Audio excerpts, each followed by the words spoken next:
Ladies and gentlemen, Anil Ambani is a man who is drenched in muck. Drenched in muck, his last big headline was about his iMessage exchanges with the sexual predator Jeffrey Epstein. Anil Ambani's last headline, which many in Lutyens try to gloss over, was that about his chats with Epstein, where he's speaking with Epstein about, quote, a tall Swedish blonde woman, unquote, to which Anil Ambani told Jeffrey Epstein, arrange that, a tall blonde Swedish woman. This is the kind of conversation he had. This is the kind of muck he's in. But his muck is not the focus of my debate tonight, though I believe it should be investigated. My subject tonight is about the dodger called Anil Ambani. My subject tonight is that Anil Ambani has been issued his 6th summons. He has appeared once, skipped 4 times, and another ED appearance is knocking at his door for the 26th of February. Now he goes running to the Supreme Court and says, I am cooperating. Absolutely, you are not Anil Ambani. You are not. You are evading. 1 week from today, his last opportunity. I think this time he will come because he might get arrested if he doesn't. But even if he comes, he should be arrested because this is a man who cannot be trusted. Our reporter caught a glimpse of Anil Ambani. And he's very much having a good time in Mumbai. He drove away.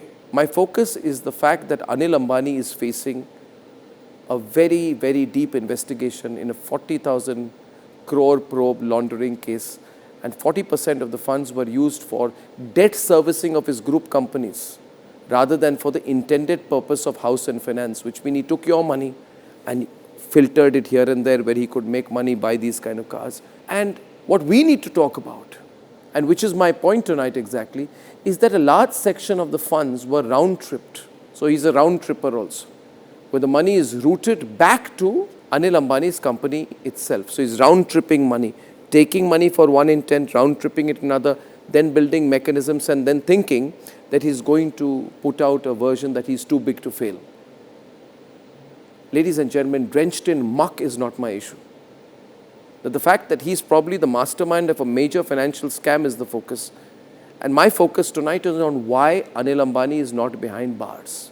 And why the rest of the media, you know that media, the corporate media, they don't have the guts to talk about Anil Ambani because they've been part of his PR machine in the past, and stealthily so they are part of his PR machine today.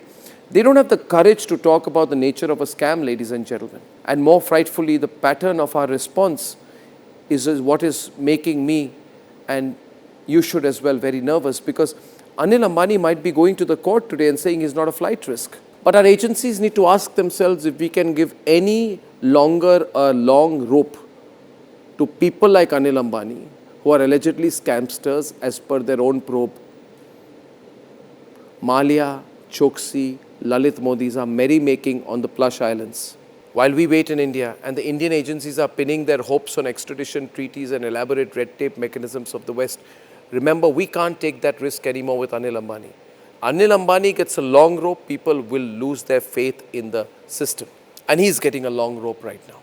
And he shouldn't. I'm absolutely sure that no ordinary person would be able to dodge the agencies like he has.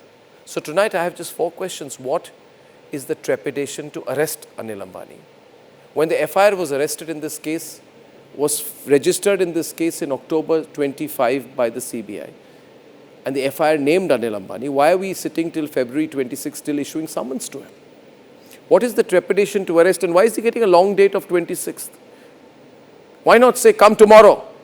What is the trepidation to arrest when a forensic audit back in 2020 clearly flagged fund diversion, circular transactions and loans disbursed before sanction? Why did none of the lenders declare fraud? What is the trepidation to arrest when Anil Ambani and his companies were allegedly diverting funds secured through loans to mutual funds for years? It was going on, no? They thought they were the masters of all this while doing business with Jeffrey Epstein, claiming to represent people he had no right to, and engaging in obvious misdemeanors with him, as his dirty messages show. What is the trepidation to arrest Anil Ambani, ladies and gentlemen, when companies with no employees, negative net worth and common directors granted crores in corporate loans without due diligence or KYC verification? And I would like to say at the end of the day that shame on the financial media of this country, on the so-called pink papers. Shame on them for not doing a deep investigation on their own in this matter, for not making this an 8-page headline, for trying to bury the story of the scam around Anil Ambani and still being part of a either voluntary or involuntary, organic or inorganic PR machinery around a man with the reputation, or rather lack of reputation, of Anil Ambani. Ladies and gentlemen, we can't let him dodge anymore. Should he be arrested? You judge.